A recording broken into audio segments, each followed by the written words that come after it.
Basically, when I got the invitation from Rob to present on secondly in the Global Boards Conference, I thought, what are the main trends? So basically, what was the question of Rob yesterday at the end of the session? And from our experience from the customers and what we see and the requests that we are getting more and more, it is about lightweighting, so the need for building materials with lower weight, but without sacrificing any mechanical strength properties, because that's the main reason for the building materials. Better thermal insulation, so energy savings legislation, it is a trend, and I'm going to discuss a little bit more about that. The new trend that I mentioned also yesterday, the embodied energy, so materials that they are having much lower embodied energy during the whole service, their whole service life. So if we look a little bit more on detail these trends, in the challenge of lightweighting, the basic reason for having these properties, it is easy to use, minimize basically the load on a building, and decreases the transportation cost, which is a very important part, and the worker safety.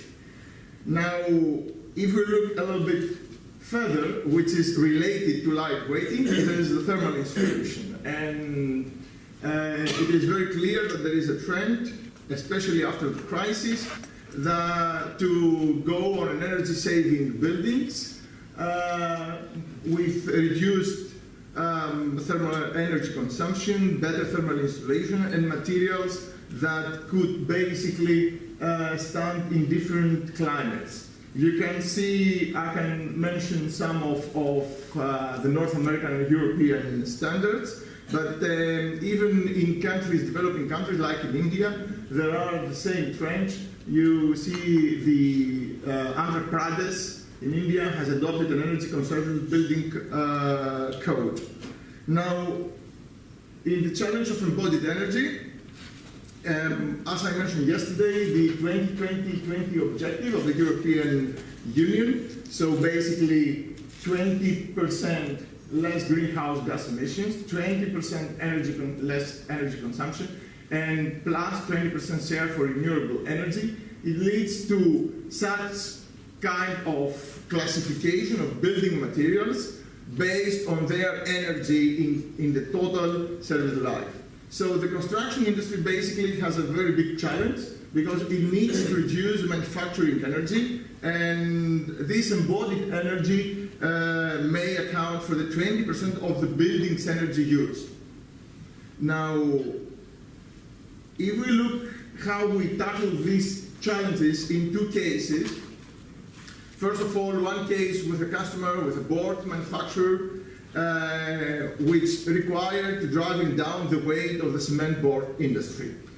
The case was that the cement board producer was using a lightweight clay aggregate for lightweighting the board. However, there was a need for a product with a much lower density and a better thermal insulation. So the material to be replaced was a lightweight clay aggregate with these characteristics, around 530 kg per cubic meter, granulometry 0 to 2.5, compressibility 74%, and water repellency 45%. Now, a new material has been designed based on Perlite. And if I was asking you before the presentation, do you believe that ever Perlite can replace LECA, lightweight clay aggregates? I think the majority of you would say that's impossible, because the idea of the people is that Perlite is a soft, lightweight aggregate. It doesn't have mechanical strength, so it cannot really give structural properties to a cement board. However, everything has to do with a design. And a new mineral solution has been achieved. So basically that was, you see, the bulk density and the compressibility of the LECA product. And by doing the same thing with different perlites and for sure with different granulometries, it was possible to reduce the basically to reduce the bulk density and to have the same strength or even better strength, compressibility strength than the leca. So the controlling of the perlite origin, it is not all perlite the same, so can be differentiated in terms of strength and grain integrity, and controlling the granulometry. So you can imagine that the compressibility depends a lot on the pack density. So if you have a very broad grain size distribution, you have a very good pack density and therefore very good compression strength. The expansion process, a very important thing, so treating the surface or even hardening the surface by specific chemical coatings that can make a glassification of the perlite aggregates around. Therefore, the advantage now of the new filler that was developed based on this request, it was a lower bulk density. It was possible to have the same compressibility with leca, but achieving something like 60 to 80 kg cubic meter lower bulk density. So it was 450 versus 530 kg. A lower water retention. The new filler at lower bulk densities had 20% less water retention than the heavier leca. So it was a water repellency of 55% versus 45% for leca, and a much better lambda values for the new fillers. Now in the board, the lighter and stronger board has been produced, and for this reason, basically the board producer succeeded to go to even lower bulk densities, and nowadays, after 3 years I think that we were working with them, they have dropped down to 160 kg per cubic meter, the bulk density. I just remind you that the initial material was at 530 kg per cubic meter. And the cement board, it is with a dry density of around 1300 kg. Now, the thermal insulation properties also have significantly improved since lambda values are directly related to bulk density.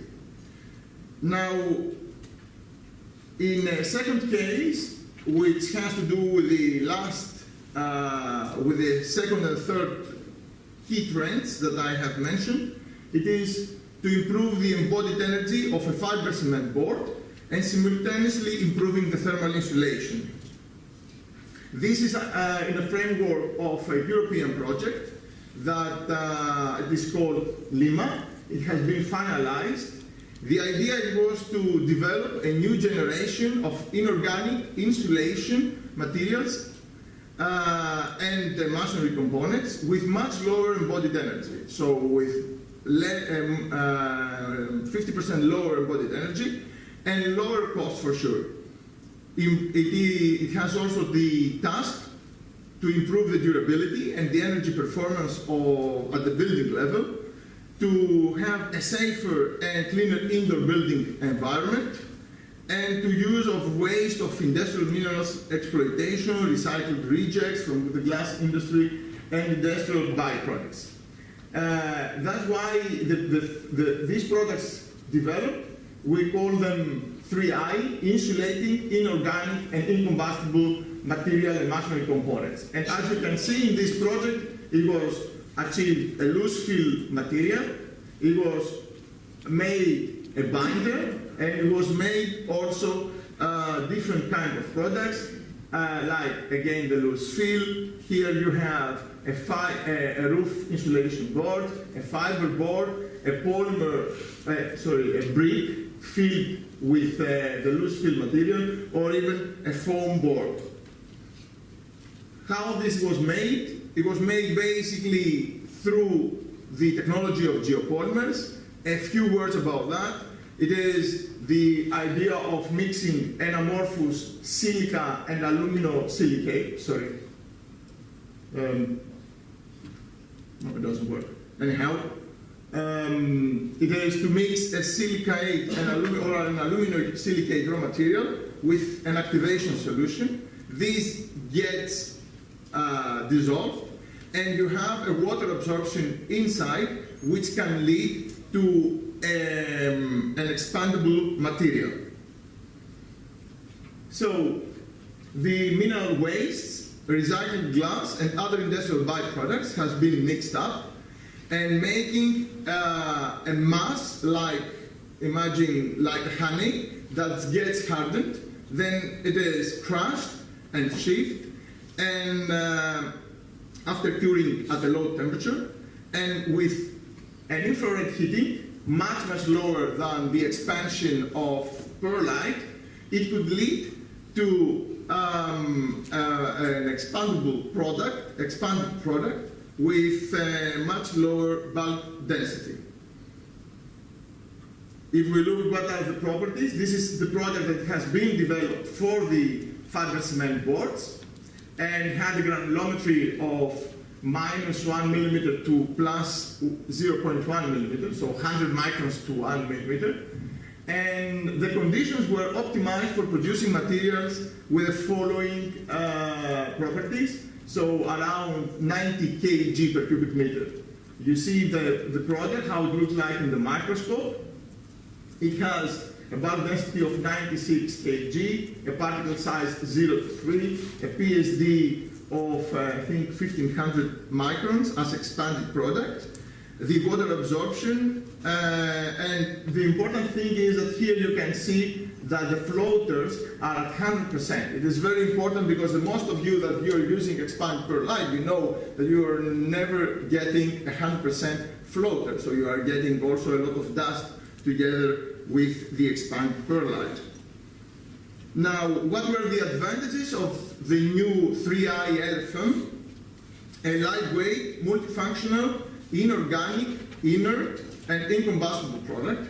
Synthetic, which can be tailor-made, fine-tuned according to the specification and the demand of the customer.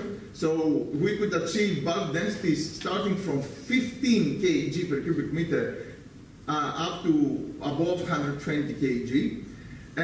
It is sustainable because based on waste and recycled raw materials, expanded at moderate temperature, so associated with much less energy consumed, and free-flowing, since it doesn't have dust, and easy to install using standard procedures.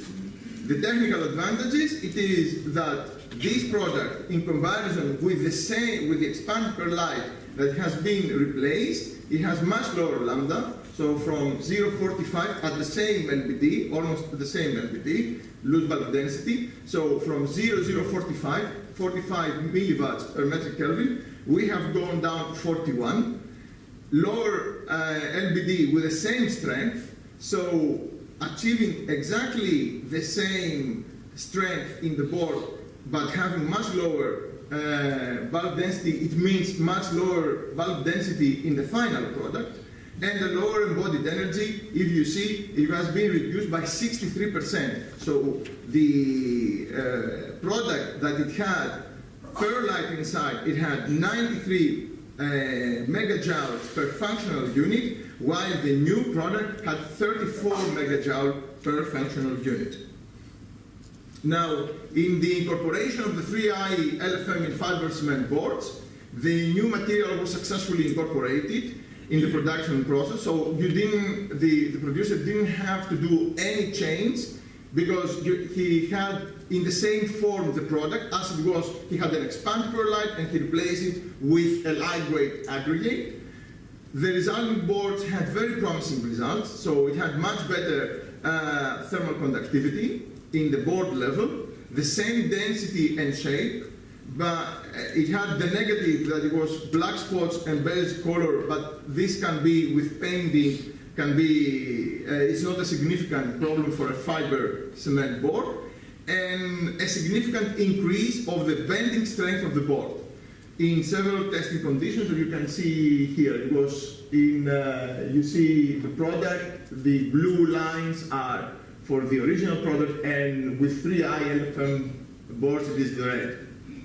Now, by achieving this better flexural strength, it was possible to increase the percentage of lightweight filler inside, since the most of the market doesn't want a higher strength board, but therefore it was possible to put much higher amounts of lightweight aggregate, so driving the density even lower and the thermal insulation in much higher levels. Now, concluding, the whole approach that I wanted you to take out of this presentation, it is the mineral agnostic approach. And it is very strange to hear that from an industrial minerals company, but a mineral-based solution can provide important components for the designing and manufacturing of new cement board products. So the idea it is, what I want you to take out of that presentation, it is to forget geological terms like perlite, bentonite, talc, or such kind of names. The mineral companies, they know so well the products that they can design based on these materials the solution that is good for the customer. So the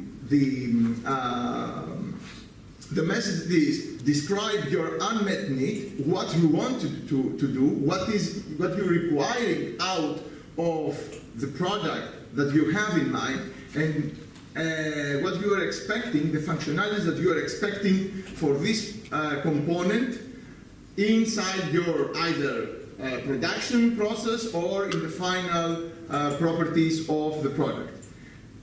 The cooperation with a mineral solutions providing company can get the maximum value of this product, and for sure it will be a benefit for the board also manufacturer. Thank you very much.